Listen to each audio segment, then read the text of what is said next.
What's going on, everybody? Welcome back to the High Thoughts Podcast.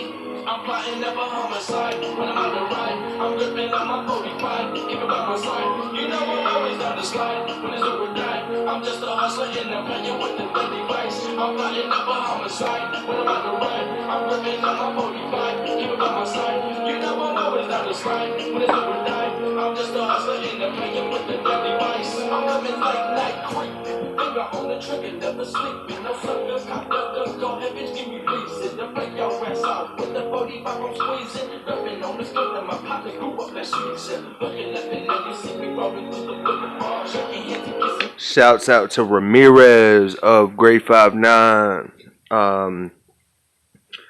He's a great artist. If you haven't heard of him, check him out. That song's called the 4-5. The 4-5. You can check him out on YouTube, Spotify. Today I will be talking about some things that have happened in my life while I smoked. So, I'm sure I talked about it in the past episodes. I lost my dad, my brother, and my grandma within like 2 years. And on top of that, in the past like 8 to 9 years, I've lost like 17 people. So like when my dad passed away, it really fucked me up. I would go to Virginia every weekend. Friday, as soon as I got out of school, I'd go get some money, fucking pack my bags, and I'd go party in Virginia for the whole weekend, and then come back Monday at like 5 o'clock in the morning and go back to school. So I was up there partying with all these people, and I'm doing Molly and doing coke and hanging out with all these strippers and going to big ass house parties. And so yeah, and my Uncle Bam lives up there, and that's like who kind of introduced me to everybody, and like how I started partying with all these people. And it started getting crazy. Like it got really fucking crazy.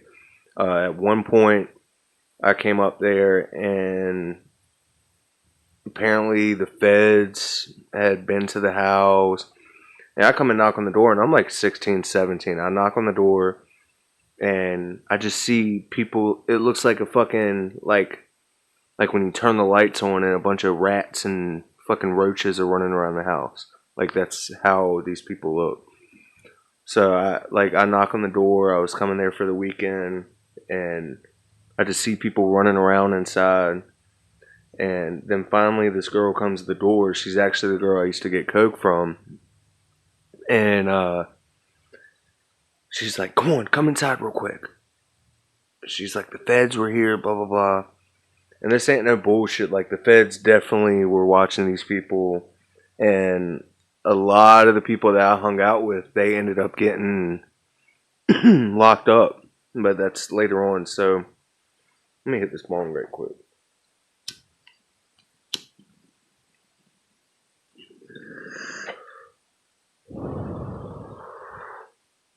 So, anyways.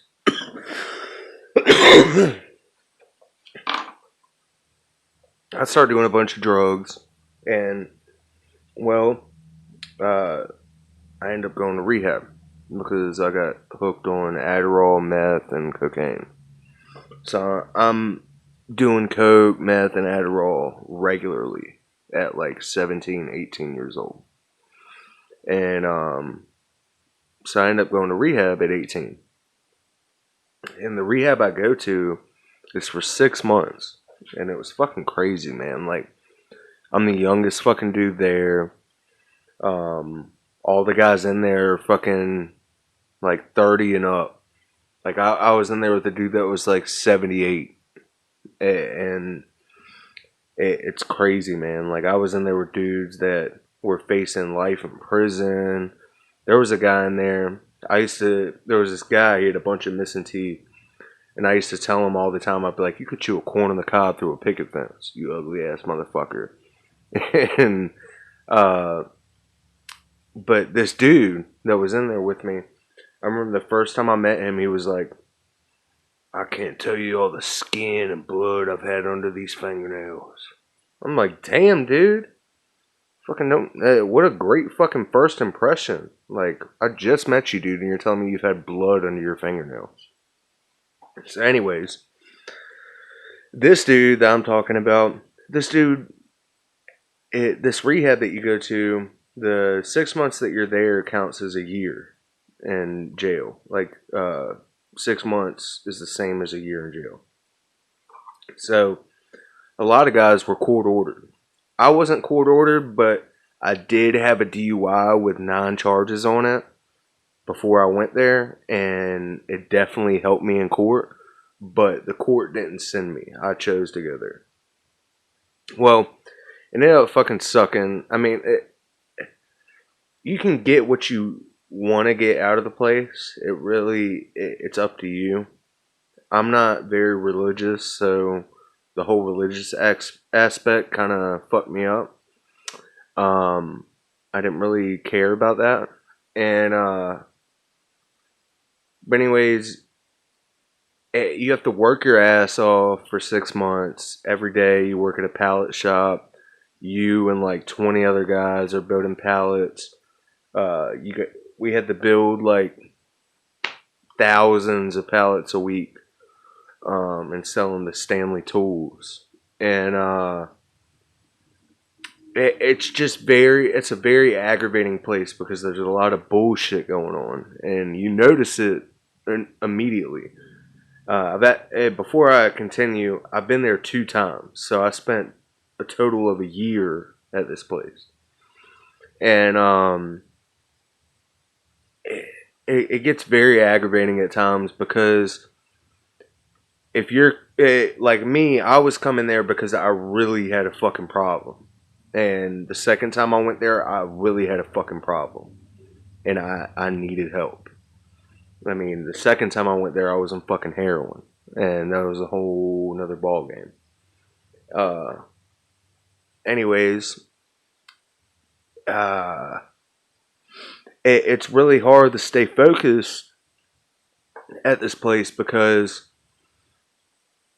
what's crazy is once you graduate, you have the option of staying there or leaving.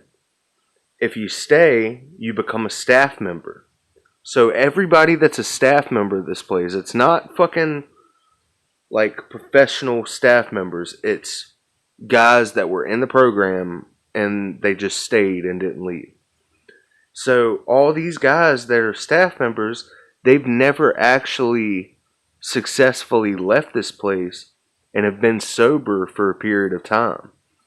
So that's one of the main reasons a lot of these people stay is so they don't relapse. Well, what happens is they get the privilege of being able to leave the property, like on the weekends and shit. Well, a bunch of them end up relapsing. Now, I've seen this shit happen multiple times, like both times that I was there, different people. But people end up relapsing, and then of course, they start fucking bringing drugs in and selling them to guys in the program.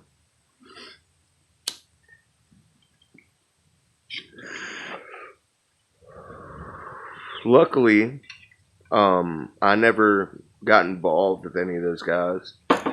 But, I mean, there were people shooting up fucking Opanas. If you don't know what Opana is, it's one of the strongest opiates you can get now. Like, it's like the new Oxycontin. But yeah, like, all these guys are shooting up and getting high as fuck. And if you're there to get your shit together, it kind of pisses you off. Like, I was in there one night and a bunch of the guys, not a bunch, but three guys that were there, one of their moms, he had to go to like a dentist appointment or something. So his mom fucking let him get alcohol on the way back. So he came back with like 2/5 of liquor. Well, him and two of my buddies got drunk as fuck, and everybody knew. Everybody fucking knew. You can't keep shit like that quiet. Like we fucking knew. All right, so from when we left work at the pallet shop, we had when you left work, you would have to leave the pallet shop, walk down the trail, and go to the dorm real quick, clean yourself up, and then go to the chow hall to eat. And so literally from that small 20 minutes, maybe 20, 30 minutes, from that time period, from the pallet shop to the chow hall, by the time they were out at the chow hall, they were fucking drunk. Like, I'm talking about they down like the whole bottle. Both whole bottles. Down both of them. And immediately, as soon as they walk in the chow hall, I'm sitting with all my boys and shit. And we look over at them and we're like, fuck, man. Because it's disappointing because you know the level of drunkenness that they were at, they could have kept it on the low. Like, I smoked weed there one time, like, and I kept it on the low. Like, nobody fucking knew what the fuck I did. And, but they didn't keep it on the down low. They come in and they're like, whoa, what's up? And you got staff members that are looking at them like, what the fuck? Like, bro, we've been around you for months and you don't act like that. We know you're not sober, bro. You smell like alcohol. Come on, man. And it sucks because you know that they're going to get fucking hemmed up and they're going to get kicked out. And so, and they would have been fine. What's fucking crazy, they wouldn't have got kicked out. We go back to the dorm and it turns into this big thing. The staff members, the whole staff found out that somebody has alcohol, that some of the guys are drunk. So they're in the dorm looking for it, talking to those guys, this and that. Well, finally, the staff members find the alcohol bottles back in the dumpster. They go back there and find them. Well, before they even do that, two of the guys get taken to the office because they get in a fucking fist fight. Like, I'm just like, dude, like, why the fuck would you do that? Like, it sucks, man, because you get really attached to people at places like that. Like, anybody that's been to prison or been to rehab or been to jail can tell you that they had real connections with people at those places. And it's just how it goes. You get really connected with people at places like that. And, but yeah, fucking, they ended up getting kicked out, and one of them was my buddy, dude. Like, he was one of the people I was really cool with at that place. But yeah, like, fucking rehab is crazy. And this place isn't like a fucking Malibu Beach rehab. This is a motherfucking place in the middle of the woods. It almost looks like a cult. And they don't give you nothing to detox. Like, I've seen motherfuckers sick come in that place. They come in there, they're all fucking happy, talking with everybody the first day. And then that next motherfucking morning, bruh. When they're fucking sick. And they don't give you shit. And 90% of the time, every person has to go work, regardless of how sick you are. Like you could be for real dope sick and they still make you go to work. It's fucking crazy, bro. You got there. I've been there in the winter and I've been there in the summer. Bro, both brutal.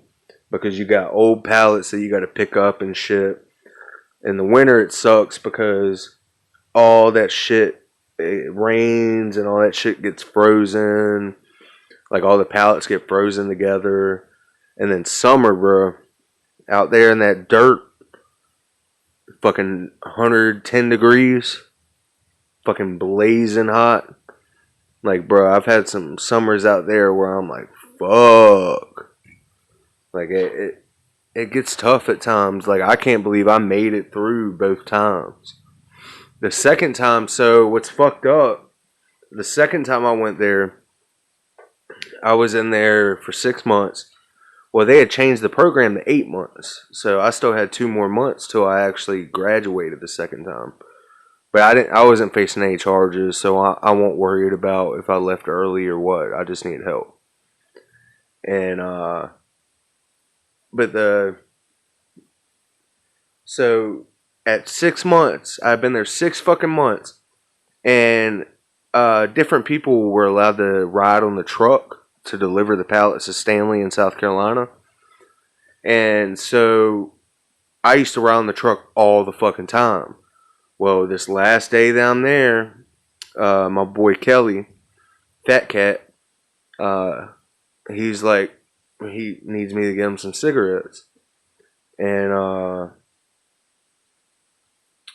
I'm like, all right. And that's all I got. I was going to get him 2 packs of cigarettes. Just him. Well, somehow they found out, and I'm pretty sure it's because of the truck driver. Somehow they found out I got cigarettes. And the truck driver, normally he'd be cool about it. So I wasn't worried about hiding it from him. Well, we're like about to get to back to the property, riding on the truck. And he's like, hey man, the guy who was the manager in the office texted him and said that they needed us to stop by the office when we got back because they needed to search the truck. So already I'm like, huh? I'm like, bro, I'm like, hold on, man. Like, you fucking told him something. And so, I'm like, fuck, man. So he's like, here. He's like, where you want to hide it at so they don't find it when we get there. So I hide it. Man, when we pull up, the motherfucking office manager goes right to the spot that I put the shit at. Like, literally didn't even look anywhere, just goes right to where I put it at because that motherfucker told on me. So I got kicked out after 6 months. It was fucking crazy, man. What's really crazy is they let me stay that night. And so I'm chilling in the dorm with all the boys, and they all know I'm fucking leaving. And everybody's like tripping out. I'm like giving away a bunch of shit. Because that's what you do. These guys are going to be stuck here, and I was stuck here, and people gave me shit when I didn't have anything. So, like, if you're leaving, give away this shit. Fucking body wash, shampoo, fucking, oh, you need some toothpaste, like, whatever. I mean, I was giving away hats, all types of shit. I mean, that's part of the bond that you build with these people.